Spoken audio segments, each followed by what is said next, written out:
The wheels of their suitcases screeched across my living room floor like a verdict being dragged into place. I stood there barefoot, still smelling hospital antiseptic on my clothes, still hearing the flat line echo behind my eyes. My mother had been buried that morning.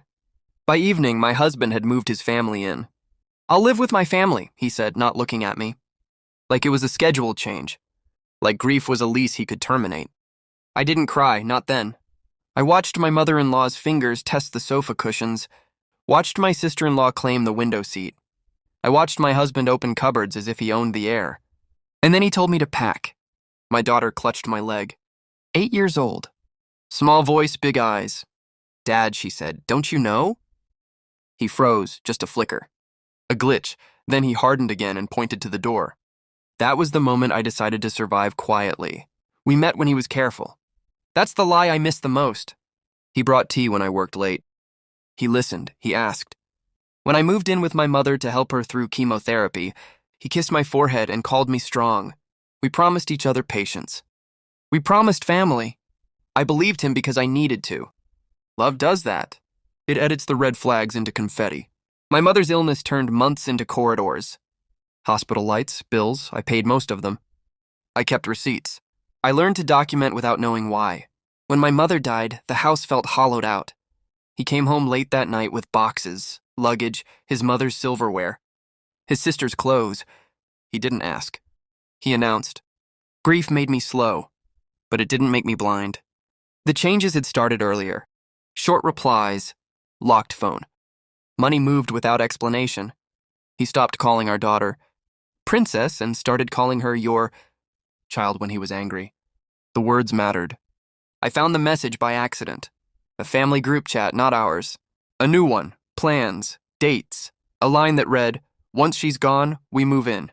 She gone. I took a screenshot. I sent it to myself. I didn't confront him, not yet. Control is a form of power. Silence is a blade. I packed one bag.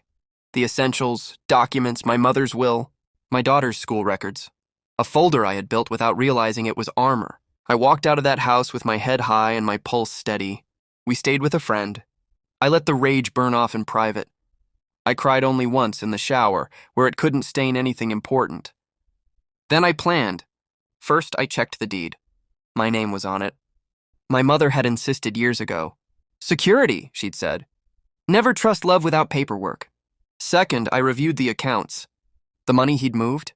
Joint funds, traceable, illegal to touch without consent. Third, I called a lawyer. I didn't tell my husband. I let him enjoy the illusion. My daughter asked questions. Smart ones. She remembered conversations adults assumed were static. She remembered dates. She remembered words. She remembered the night he said something he shouldn't have, thinking she was asleep. Dad said Grandma's room would be free soon, she told me carefully, like she was carrying glass. I kissed her hair. I know. The day of the confrontation arrived on its own schedule. I walked back into that house with papers in my bag and calm in my spine. They were there. All three of them comfortable and titled. My husband smiled like a man who thought the game was over. I didn't raise my voice. I laid the documents on the table. The deed, the bank statements, the messages, printed, highlighted, annotated. This is my house, I said. You moved in without permission. You accessed funds illegally. You planned it while my mother was dying. My mother-in-law's face drained first. My sister-in-law followed. My husband laughed once, sharp and wrong. Then my daughter stepped forward. Dad, she said, steady as a judge.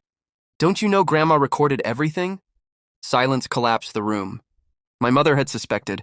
She'd recorded conversations, dates, names. She'd left instructions. She trusted me to act when it mattered. I pressed play.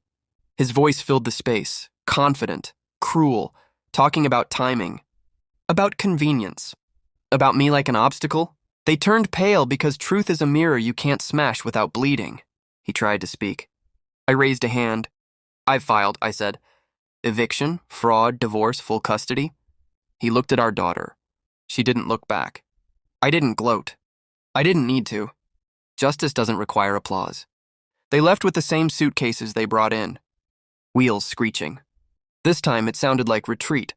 Now I sit in the quiet my mother loved. The house breathes again. My daughter does her homework at the table where betrayal once sat. The air feels earned. I think about revenge sometimes. Not the loud kind. The kind that leaves scars. I chose the clean version. The one that restores balance. I didn't win by destroying him. I won by removing him. My mother taught me that strength doesn't shout.